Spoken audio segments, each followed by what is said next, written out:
What's going on, guys? I am super excited about today's episode because I just interviewed Julian Correa, the CEO and president of Nightspeed Moving.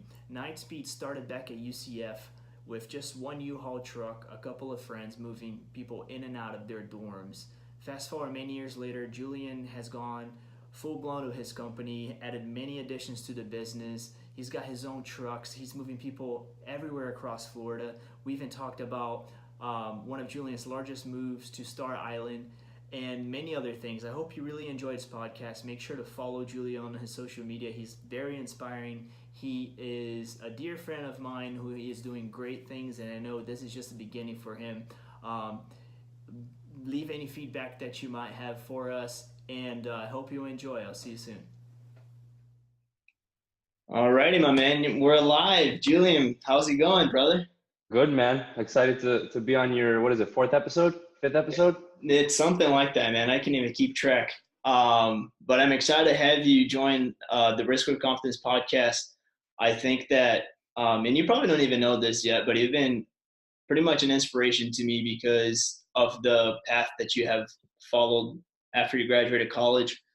And I think this is the perfect platform to get you in here and kind of ask you a few questions and get to know a little bit more about you and just share a little bit of your story with some of the listeners because I think it's a pretty cool story to share. Awesome, man. I appreciate it. And I look up to you for what you're doing. Oh man, I appreciate it. And for those who don't know, I think we first met in college. We were actually like next door neighbors, right? At Night Circle at UCF.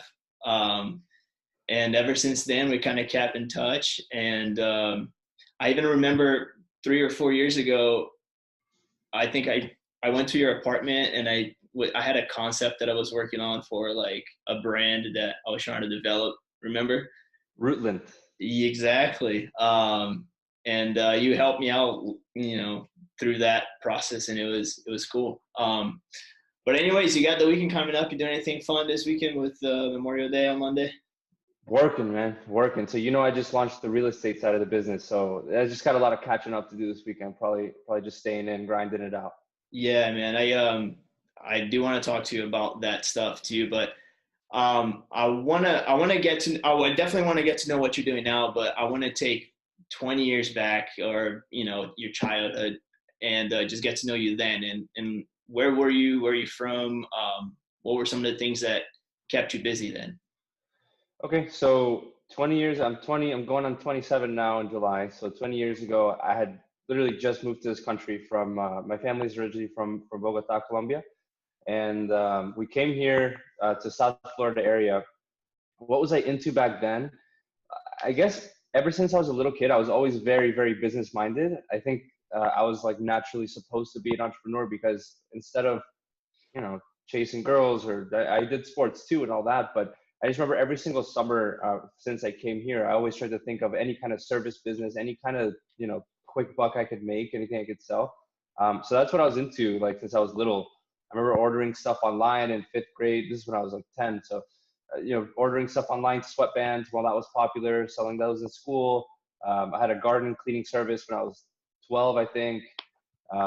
Just, I've always been into that. I've always been doing some kind of service, and I think that that's why, as we get into it, and we'll go into a little bit more about what we're doing now, but that's why I'm in the position that I'm at, doing the kind of business that I do.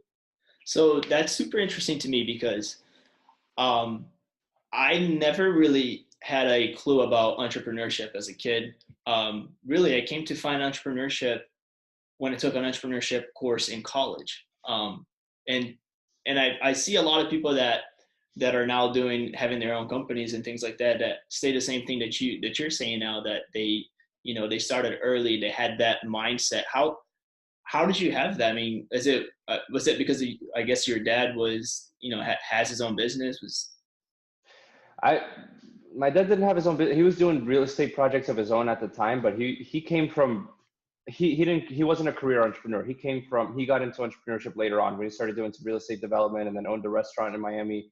I remember for like 8 years that when we first moved here, he owned that restaurant. So it did come a lot from parenting. It came a lot from instilling the confidence that you can do anything you want to. I think that's a huge deal, is whatever you're told and you're repeated from when you're young. Is if your parents tend to be more on the conservative side, on the safe side, you may lean towards more of a career that's more conservative and safe. I can say that a lot about my close friends. But I was always told, sky's the limit, all that. And so I think it's a combination of what you're told when you're little, and also I don't know why I was like that. That's the part that I can't explain. Is there's a desire inside me to naturally want to do that, and I'm just answering to it. Like an NBA player was naturally drawn to dribble a basketball. I feel like I was just naturally inclined. Let me tell you a story about back when I was in Colombia. We would vacation at I don't know if maybe in Brazil is the same. You have like a vacation home, kind of like out in the country a little bit. Yeah. So during those things, I would always think of random stuff that I could get my cousins together to make a little business out of. So I would walk down maybe like a mile or two down and pick this certain type of fruit, like it's like an orange or something like that, that wasn't up by the house. And I would grab a bunch of them, slice them, and sell them individually for like whatever it was, like, 10 cents or whatever at the time. Those are the things that I got like hyped about. I would just say, all right, let's go on a mission. We're going to go on this hike. We're going to cut this fruit and we're going to sell it to all the adults and the rest of our cousins. So it's just something that like, I think it's DNA. I do believe that it's like some people are born with a certain desire, willpower to go down a certain route. But then parenting must have a lot to do with it. I don't know how, the balance of what's more important. Yeah. No, that's amazing, man. I wish that I was born with that desire, because I feel like I would be in a different place now. Not that I don't like where I'm at now, but I feel like I would have a lot more things going on, or just have a different idea. And I find it super interesting because, I try to understand how are people born with that mentality, and like you at such an early age selling oranges or, fruits or whatever you just said. I was just focused on playing soccer and like being out in the streets and, back in Brazil. And it's just cool. I mean, and like I said, my vision of success then was, getting a job at a Fortune 500 company and just staying there for 30, 40 years and then retiring, just because that's what my parents did. So I had no idea about, entrepreneurship, or never even considered opening a business. And now I couldn't see myself going back to where I was working in the corporate world. So it's pretty cool. But how is your life transition? Because I know my life transition was, it's a long story for a later time, but it was crazy. Maybe because I was a little older too. But how was your life transition from Colombia to South Florida? Or was it South Florida? Yeah, it was South Florida originally. Then I went to Orlando for college, and then back down here. But yeah, so I was really young. I mean, I was 7 years old. So the few things that I can remember is I was always very observant when I was little. Obviously, I didn't speak English. So I was just I learned to read body language really well since I was young, just because I had to like realize what was going on. That's actually something I never really thought about until I just said it. So that's a good takeaway. But I guess I kind of had to like pave my own path. I was very shy when I first moved here. I guess not knowing the language, kind of being like the odd kid out. Coming here always, I guess from the very beginning, since I was at a disadvantage, I always felt like I had something to prove. So I think that is something that impacted that kind of like chip on the shoulder thing for me to say, look, no, I'm going to prove to you that I'm going to do better than all of you guys. And I am going to, shine and outshine. I think those are two things that came from that move early on. Other than that, I mean, I always ask myself how different my life would have been if I would have stayed or if I would have came here. I think, something as an immigrant into this country, I'm sure you can relate, is like, it's kind of ridiculous the level of opportunity that there is here, and how little actual barriers to get anything that you want done there are here. It really is an amazing country. No, I couldn't agree more. And exactly what you said about the, feeling like you need to prove somebody else. And that just having that mindset, and then doesn't even need to be necessarily true from someone else's perspective of you.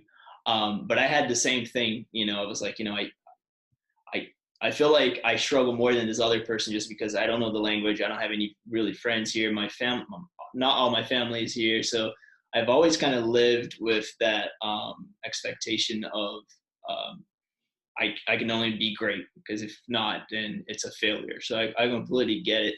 And the other thing too that you're talking about this country is just it's great, and I feel like a lot of people that were born here don't realize that until they travel to South America or to other countries and experience it, because it's crazy. And every now and then I catch myself complaining about something stupid and little, and then I'm like, man, if I was in Brazil right now, like this, like it doesn't make sense for me to be complaining about that little stuff, but. Mm-hmm. Yeah, man, I completely get it. But so anyways, it's been a long time since we've talked and caught up, and I know you're doing tons of different things. Talk to me, what's Julian doing, and what's Nightspeed, and then is it an enterprise, is it a corporation, what you got going on? Kind of what's the plan and vision for it. So basically Nightspeed, how that name started is from UCF Nights, and what Nightspeed originally was, the student dorm moving service back in the day. Actually, your roommate, you know this process growing up because your roommate was my first right-hand guy. So I don't know how much or how little he would share with you, but basically at the beginning it was a very, like, just bootstrap hustle. It was us going out, putting out flyers, all to do apartment dorm moves. And the reason why I got into services or anything in general is I tried to think, what's a high demand thing here at UCF that I can do as a student with little to no experience or licensing or insurance, which I found out later that is really important. But at first I just thought, okay, yeah, I'm just going to rent a U-Haul. I'm going to hire my buddy Sky. I'm going to give him $20 an hour, and I'm going to charge the client $80 an hour, and we're going to help them with their move. And the hardest part about that was presenting yourself as a company, a real service, for somebody to trust you to hire you. So what I told myself and how I decided on moving is I don't want to get anything with machinery. I don't want to do anything that like requires like a lot of knowledge. I just want something that I can use my customer service skills, to deliver and then do that over and over again. So that's how it started. Is I didn't know anything about moving, but I knew a lot about customer service. So it started off with that. 2 years as a college side hustle. Then we competed at the UCF Joust, kind of like UCF's version of Shark Tank, if you will. And that gave us like a business plan and a framework to actually build a real business off of. So we started getting calls from parents. We started doing a little more local Orlando residents. And Nightspeed's slowly been growing for the past 6 years, from a local Orlando student moving service to a residential commercial moving company in Orlando, South Florida, and now recently in Tampa. Actually just booked our first big job in Tampa for June. So, well, let me know if you're around here, man. Yeah. No, I will. Are you in Plant City, right? Yes, sir. How far is that from? It's about 20-30 minutes. It's not too far. From Tampa. Okay. Well, no, I mean, we'll service the area. I'll stop by the shop and give you. For sure. So real quick, and it's a lot of good feedback there, good stuff. When you first decided to start a moving company, did you think to yourself, oh man, like there's already like tons of moving companies, like why would people choose me? Or did you just have the mindset of, you know what, like regardless, I'm just going to try it and see if it works? So that's one thing that I think I've been lucky or blessed with, I guess, that when I think of something, I impulsively go at it with blinders. So I don't really think about the downside too much, which, some would argue is not smart. I don't think about the competition. I just think about what can I do. And there's plenty of business enough for everybody. I actually had we'll go into that later. I'll see with this. There's plenty of business for everybody. And I just thought if I can just deliver and convince one person to say yes, then I can do that with 2, and I can do that with 3, and I can do that with 4, et cetera, et cetera. That I think that's just a mindset thing of abundance versus, like why would somebody choose me? Now, so when you first started the moving company, was it mostly because you just didn't want to work somewhere else? And because you just needed money at a time and you wanted to, start saving? Because a lot of people, were you a senior when you started it? A junior, I think. A junior. So a lot of people around that time are already starting applying for, bigger jobs and companies, so that when they graduate, they already have, a place to go to, like I did. How did that work for you? Did you just not have that in your vision?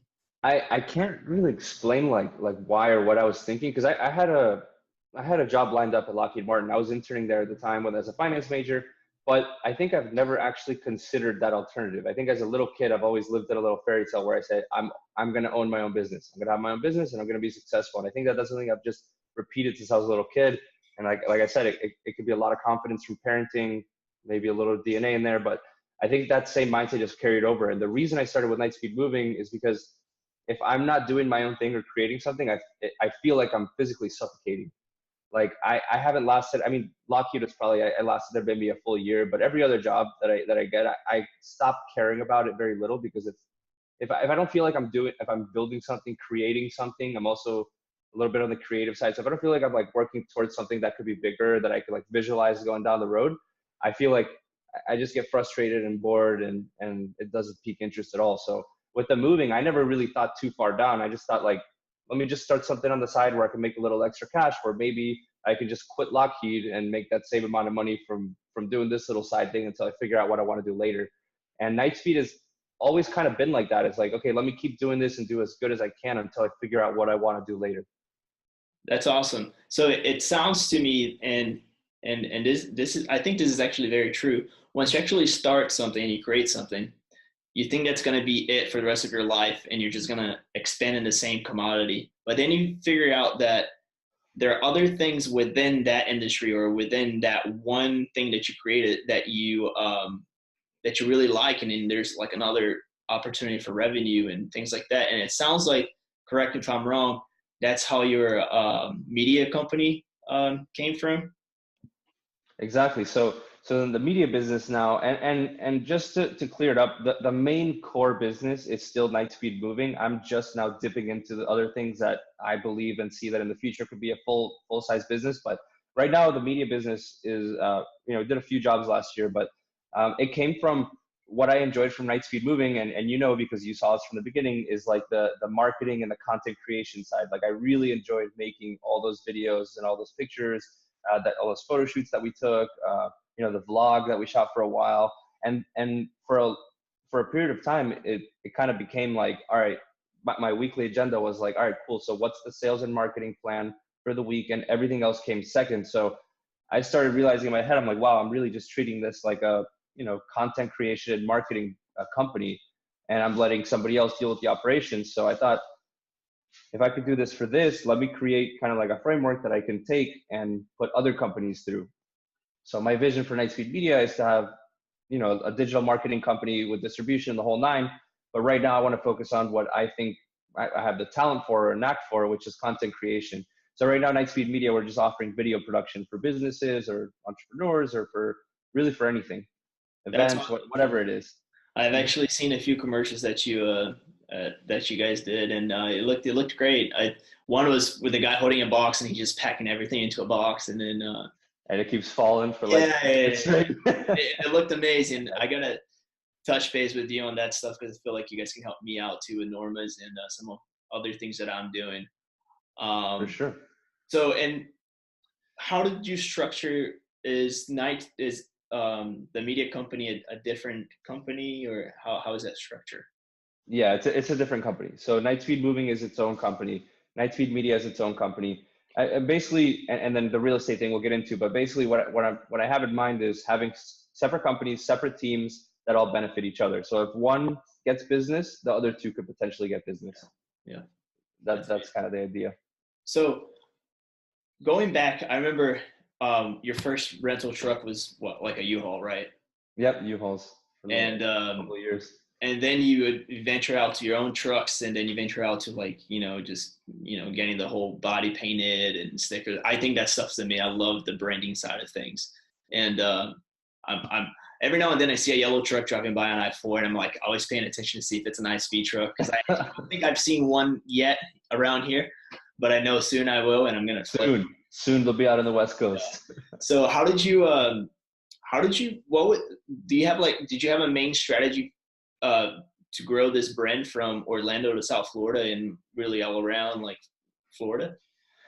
So the reason we moved to South Florida is because I think deep down I knew I wanted to move there after college. That was always kind of like the plan anyway. And funny enough, I actually had planned to go right into real estate after college. That was kind of like when I was halfway done through college, I'm like, okay, cool, I'm going to go into real estate. I'm going to be a realtor. I'm going to do development.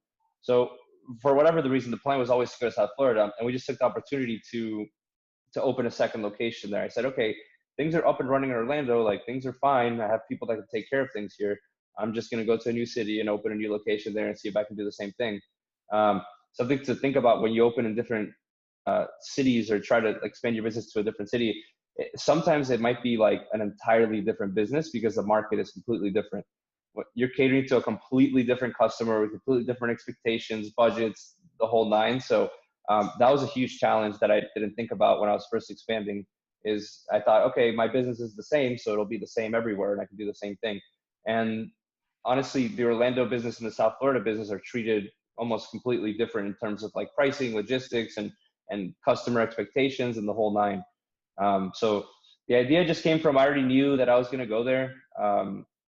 And then Tampa just seems like the next logical move because we want to grow. You know, we want to take this. I don't want to leave this as like a small local moving company. I really think that, you know, for the past 6-8 months, I kind of think that the vision blurred of where I wanted to take Nightspeed, but I think it has the potential to be a really good moving franchise for the Southeast United States or maybe beyond that. But I think once we lock it down in Florida, it could be the next Two Men in a Truck. It could be the next College Hunks, these big name franchises that it may not be the first thing in mind, a moving company, but you know those names that I said just because they have that presence. And this is an industry where there's a lot of competition, but there's not a lot of good competition. So there's a huge opportunity there. Yeah, interesting. So primarily, mostly residential that you're doing, right? Yeah. So it is, I guess, the goal to be able to become, you know, one day, which I know you will, this bigger brand of a bigger name is the goal to do more commercial moves. And the commercial is always also, I mean, the goal is to land contracts that we can say, okay, cool, for the next, 120 days, we have this guaranteed business. Cause that's the tough part with our business is maybe like you at the restaurant is like, okay, how many people are going to walk in tomorrow? For me, it's like, how many people are booking this week? Okay, 2 weeks ahead is a little empty. How many people are booking? So yeah, the goal is definitely to move into commercial. Something that we have been doing is we've actually done a lot less volume than last year in terms of like number of moves, but we've sold significantly more. So we're moving away from like these, dorm and small apartment moves and more into big home moves, 2-3 day jobs with 6 to 8 man teams. They're not super common, but they happen. And when you get one of those, it's like, it's like 15 small moves in one. What's the biggest move you've done? I lost you. What's the what? Oh, sorry. What's the biggest move you've done? The biggest move we've done, I would say the move to Star Island that we did a couple months ago. I'm sorry. Star Island. Star Island. Yeah. It was like a 30+ hour move, 2 trucks, team of 8. Wow. Okay. We've done comparable moves to that, in the 20s hours, but I think that's probably the biggest one. Okay. So I want to, and I don't know if you're prepared to talk about this yet, because I know you just recently announced it. But since I'm already going that way, I'm just going to say it anyways. I see you do a lot of work with realtors and things like that. And it just yesterday or a few days ago, you announced getting into that side of things too. Can you talk to us a little bit more about that? Yep. So you remember how I mentioned that like kind of the original plan was after graduating college, is I'm going to be a realtor. I'm going to start my real estate career. Yeah. Real estate development is something that's been in my blood and something that I really have wanted to do. And I have these, big goals of putting up hotels and big residential neighborhoods and stuff like that. So the way I'm tying all that together is I'm taking the moving component, I'm taking the media component, and I'm taking, I think, the ground force to lift both of them up. And basically what that is as a realtor, I'm going to focus on doing listings only because I know what it takes to be a good realtor. And if you're going to work with buyers, you're going to commit 100% of your time to your buyers. And I can't do that because I'm running and operating my other 2 businesses.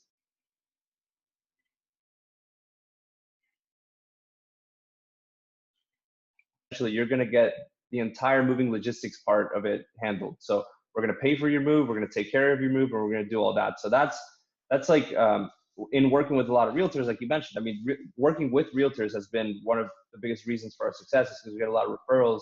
We build relationships with realtors. Realtors are always closing homes, and what better recommendation than from a realtor for a moving company? So that already, that side already like works. Now offering that service for free myself, I think, is a huge plus. It's actually, it's one of the best things you can offer as a realtor, because everything else becomes kind of gimmicky at this point. It's like, what really does make you different from another realtor that's going to sell your house. Yeah.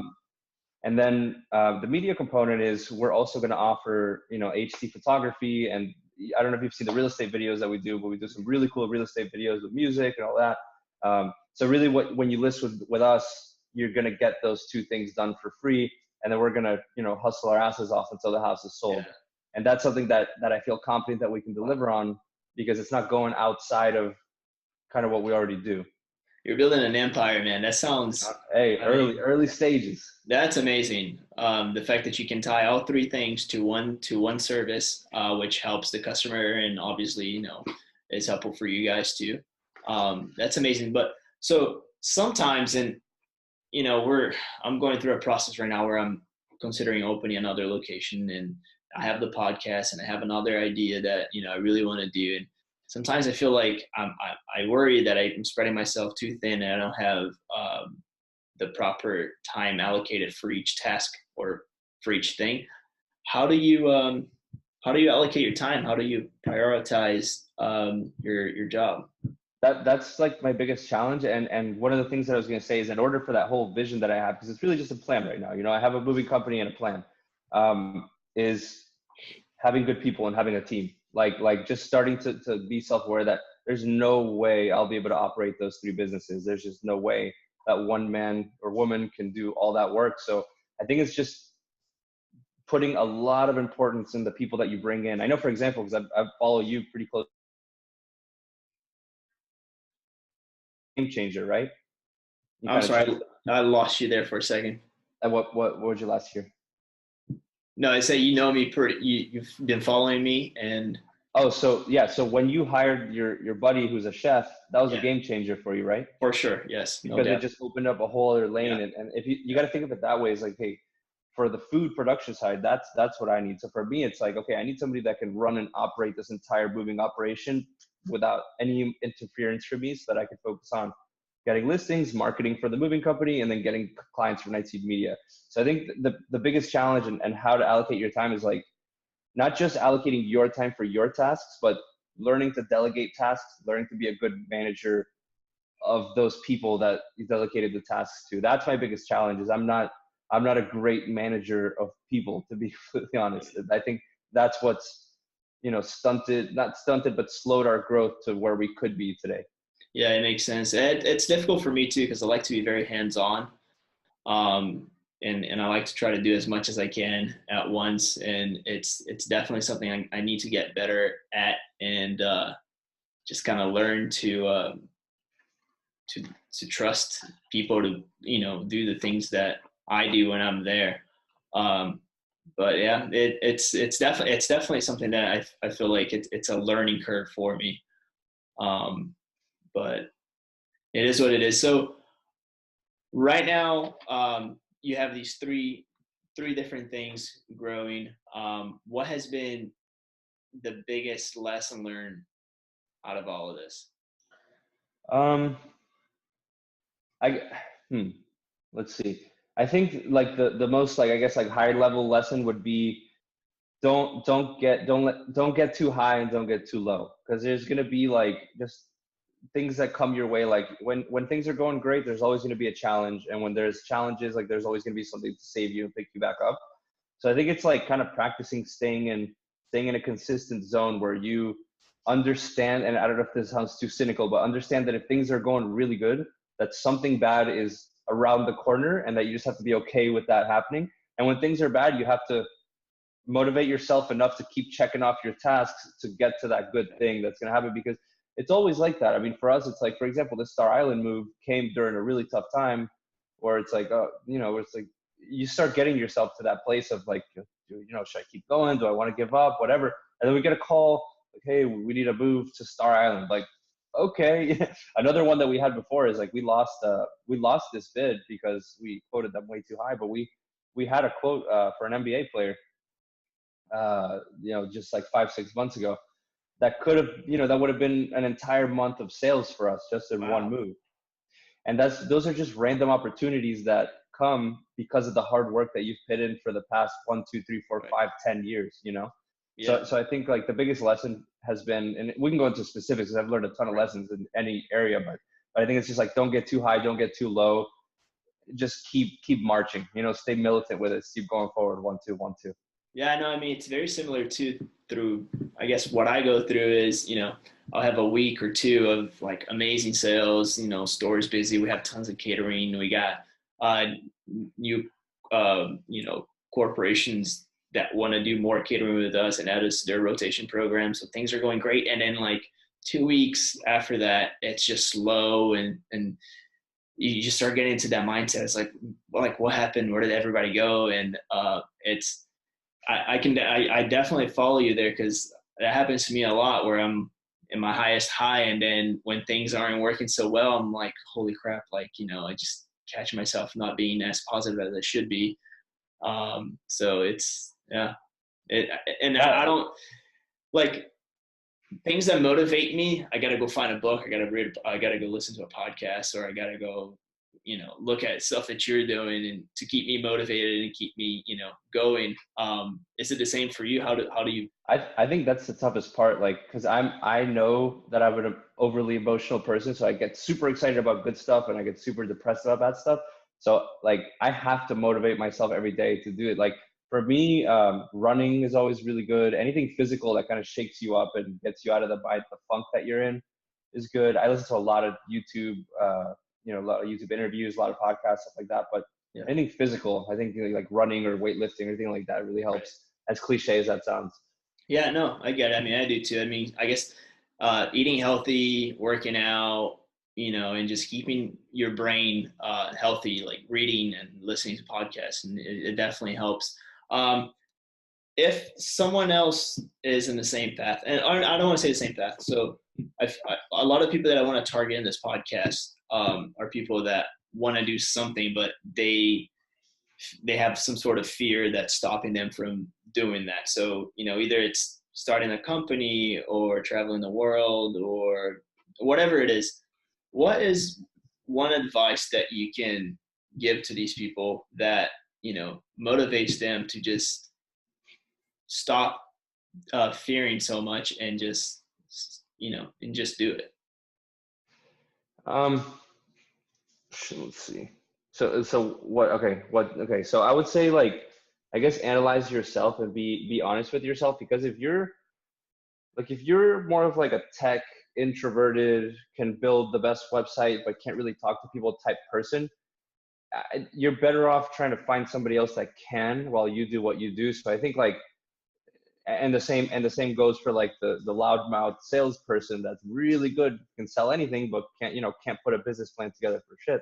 Yeah. I would say like, assess yourself, write down what you're good at, and find a partner. I think the best thing is find somebody to do it with you, and that's something that like I'm self-aware about, that like I'm good at some things, not good at others, so I surround myself with people that are good at other things.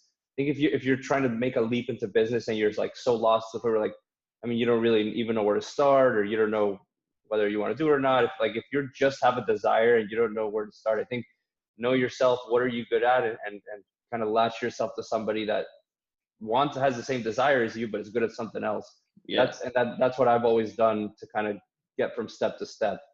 I can see that. I think we had two different starts to entrepreneurship. You were pretty much born with it, like you mentioned earlier.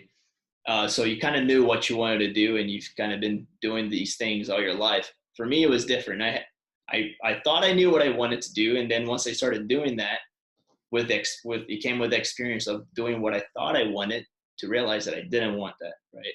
And so it was, for me, my biggest challenge was trying to figure out what was my purpose? What do I enjoy? What do I want to do? But I knew what I didn't want to do. So writing down a list for me of things that I didn't enjoy and didn't like doing really helped me figure out what I wanted to do. And then once I figured that out, my main source of motivation was just following the people that have been doing what I wanted to do and reading their books, their podcasts, and talking to you. I remember, like we said earlier, we met up and we talked about business a bunch of times.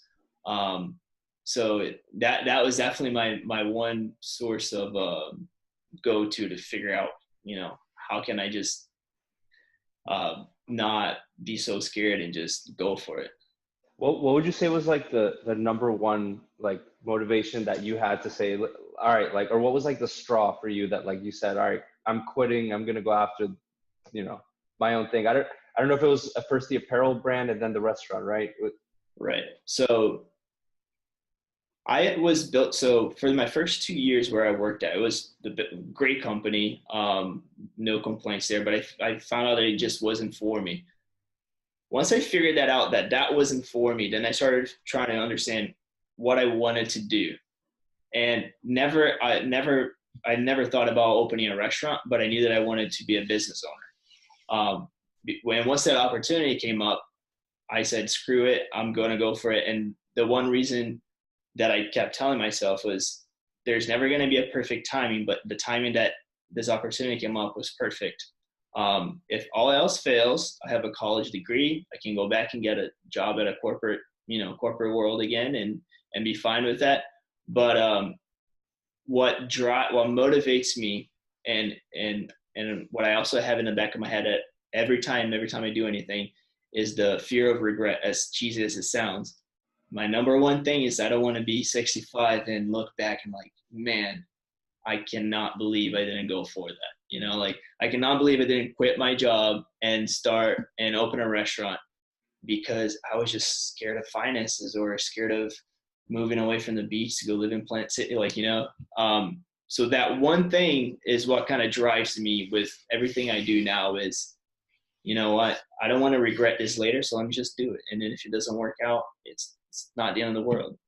And what was like the number one appeal? Because you said you didn't necessarily want to own a restaurant, you just want to be a business owner. And I could say the same thing about the moving company. What was the number one appeal of being a business owner? Was it freedom? Was it financial success? Like what was the thing that you said, okay, this is why I gotta be a business owner? That's a great question. So the number one thing was freedom. Don't get me wrong. And, money is awesome. And I hope to one day have plenty of it. But my number one goal is to have freedom. And I thought that transitioning from the corporate world to being a business owner, I would just automatically like have all this freedom. But like now I'm working double the hours a week, I catch myself not having barely any time. I have like Sundays off, but even Sundays, my mind is like thinking about work and things like that. So freedom, I haven't achieved the freedom that I envision yet, but I know that one day I will, and that's going to be satisfying. And how was that your one? Yeah, I think so. I think like it's like what I said about suffocating. It's like when you're in the confines of you have to be in a place from a certain time to a certain time, doing the thing that you were assigned. That's just, to me, that's not like living. For me, it was total freedom and creative freedom to think something and try to put it into the world without anybody telling you can't. Yeah. Well, the way I define freedom is very simple, and it's because of experience as well when I was working in a corporate environment. Let's say I have a kid and you're my boss. For me to have to go up to him like, hey man, can I leave at 3:00 today because my kid has a soccer game? Like I shouldn't have to ask. Like that is just something I do because that's my priority. Work's not my, like that. I can shift my schedule around, right? And just like you said, to have that limitation of schedule is like, it's crazy. And that's definitely something I didn't want. And, I hope to be able to get my wife one day to just work from home because it's something that she wants to do. And being able to be a business owner and kind of set your own schedule and hours. Hopefully one day I can do that. Right now it's just working like crazy and it's just part of the process. But yeah, man, freedom is definitely what I am after and hope to achieve it soon. Awesome. Yep. So it was good chatting with you, man. If people want to sync up with you and see what you're up to, where can they find you? You can find Nightspeed on social media, Nightspeed Moving on Facebook, Instagram, and my personal one is Julian_Correa, Correa. Awesome. Julian, thank you so much for taking the time to talk to us. I hope that in a year or two from now, if not even sooner, we can get back on this podcast and just find out. And we'll catch up. Yeah, see where we're at. How things are going. But once again, my man, I appreciate it. And you enjoy the week and don't work too hard. Awesome. You too, brother. Yeah, I'm going to visit your restaurant soon. Yes, brother. I'll see you soon.